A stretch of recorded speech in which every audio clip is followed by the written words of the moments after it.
Okay, so you finally got a brand new emulation handheld. Or maybe you've had one for a while now, but you're not completely sure on what more you can do with it. With Odin 2 on the horizon, a lot of people are starting to get into the handheld space again.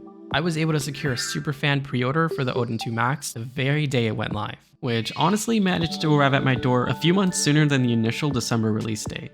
While I did upgrade for the ability to emulate high-end systems like the Switch and PS Vita, I am personally a fan of the white bezels, and it goes without saying that the all-white aesthetic makes it feel more like a portable Nintendo Wii. But what else can you do with something like the Odin 2 outside of just using it for emulation? Sure, that's its main use case, but there's so much untapped potential in these devices. When I think of a handheld, I immediately think back to something as nostalgic as the PSP or 3DS, but oftentimes, emulation handhelds never feel as fun to navigate through. There's a ton of ways to elevate your emulation experience, whether that's customizing your front ends to feel more like the handhelds you grew up with, using custom bezels to enhance the games you play, replicating real hardware with forgotten features, or even using your device as a second screen in the same vein as a Wii U.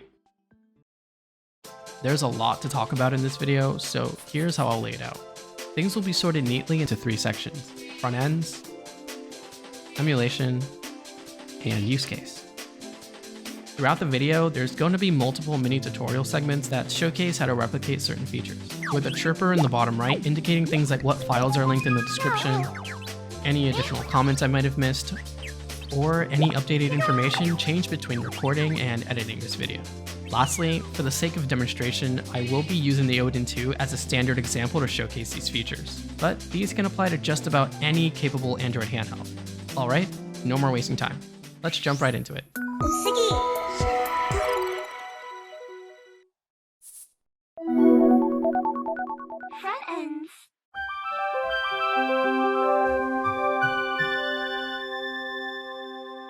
What you're hearing right now isn't just background audio I added in for the video. This is a real BGM track playing natively as the home launcher is active.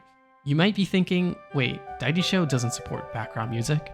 Well, what if I told you that you can assign any music track to any app you want? The track I'm using for Daidisho is an OST for the DSi camera.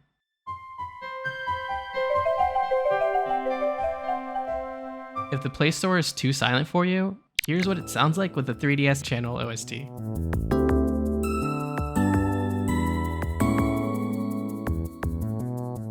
Even an app that isn't as utilized on these devices like Discord can be a pleasant experience when adding a track straight out of the Wii's Nintendo channel.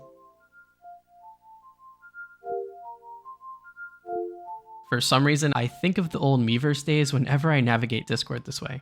For this to work, I use an app called Tasker, which did cost me like $2, but trust me, it's well worth it. It might look a bit intimidating, but it's pretty straightforward. Press the plus icon and in the drop-down menu, select Application. Here, you can select any app or launcher you want to create a task for. Once you've selected your app, press the back button and you'll be prompted to add a new task.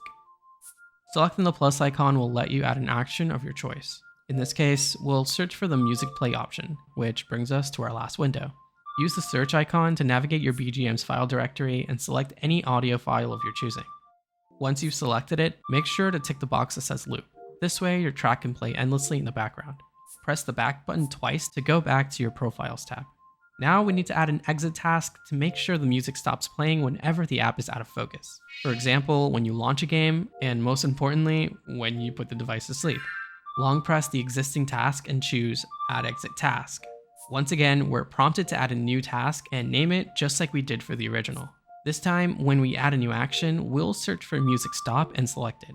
There's nothing to do in this new window, so you can just go back to your Profiles tab again.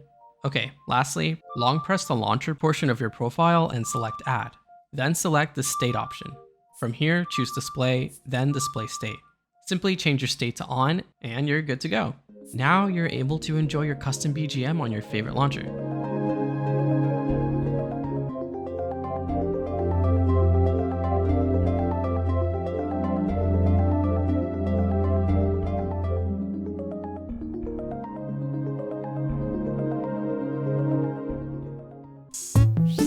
Visual customizations are probably the most important part when it comes to bringing life to your initial setup. One of the most tedious things when you're adding games is the scraping process, which is a background action that collects image data for each of your ROMs. creating the overall appearance of your game library. But if you're experienced in this field, you'll know that not every game looks as good as it should, and some box art doesn't even fit consistently with the rest of your collection. Sadly, making your setup look the way you want requires a ton of manual adjustments, and there's no way around it. But the hard work does pay off. For SNES, I prefer using the Japanese box art for each game since it's more appealing to me. But of course, it requires hunting for the right images on my own for each and every game. In some cases, the box art might look a bit different than the rest, or I just flat out don't like the way it looks. This is where I use my creative skills to design my own box art, just like I did for Super Mario RPG, catering to the portrait aspect ratio. Some artwork, like Mother 2, is just flat out ugly to me, which hurts more considering this is one of my favorite games. This is something I do for lots of games in my collection, especially those that don't even have proper box art to begin with. Lucky for you, I don't gatekeep my custom assets. Every HD render for Japanese box art I've collected, as well as every custom design I've made, are readily available for all of you to use for your own collection. I'll even include PSD files for each system layout so you can make your own box art in the future while having accurate dimensions.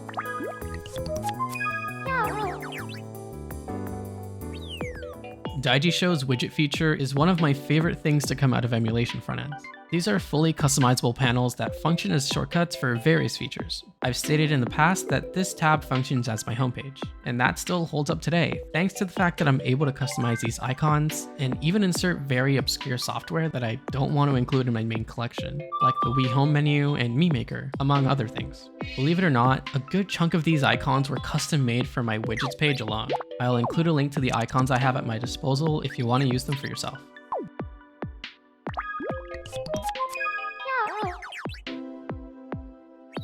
Obviously, there's tons of other front ends outside of Daijisho, each with their own unique ways of letting you customize the user experience. A lot of you are probably fans of the XMB menu used in the PSP, which RetroArch does a decent job replicating as best as it can. But with a bit of extra work, you can come a lot closer to replicating the actual XMB. For starters, we'll use the official XMB menu driver, which you can find in the driver setting within RetroArch itself. Now let's fix these basic looking icons with actual icons from the XMB. And now we're left with a much better set of icons that don't look out of touch with what the XMB originally went for. Next, the main font. Believe it or not, this is just as important as the icons are. Much like the icons, this font was impossible to find for a while, and I had to jump through hoops to get the exact one used in the official XMB. I finally managed to get my hands on it, and now the text can be as mid-2000s as it was meant to be. But we're not done. RetroArch also supports menu sounds, meaning we can use SFX files from the XMB by replacing the RetroArch assets like we did for the icons.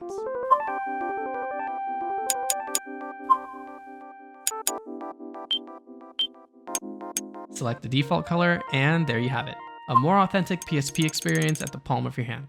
And of course, I won't leave you guys hanging. Everything I've showcased here, from the icons to the font and the sound files, will be linked in the description in case you want to try it for yourself.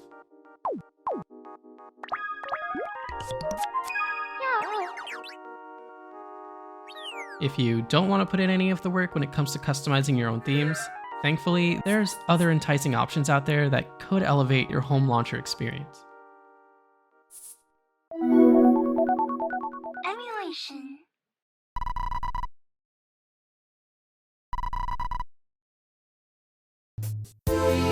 During my Retro Achievements video, I showcased an early version of my custom-made NES Bezels that helped utilize a 16:9 aspect ratio when playing older games.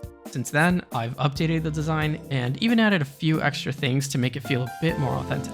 I'm not too much of a fan when it comes to hard edges, as you can probably tell by now, so I added rounded corners to the play area to completely revitalize the look and feel of what's on screen.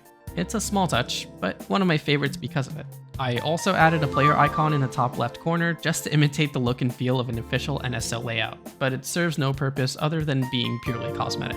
Other systems are a bit less straightforward when it comes to aspect ratios, my favorite one being the 3DS. For these games specifically, I took the design of the new 3DS and spent 5 hours of my life deconstructing it and designing a unified layout to fit in a 16:9 aspect ratio. Kind of made me nostalgic since I love the new 3DS design. I actually did make a variant styled after a white lavender Nintendo 2DS XL for my friend ET Land XOXO, which she showcased in one of her recent videos. Love your channel, ET.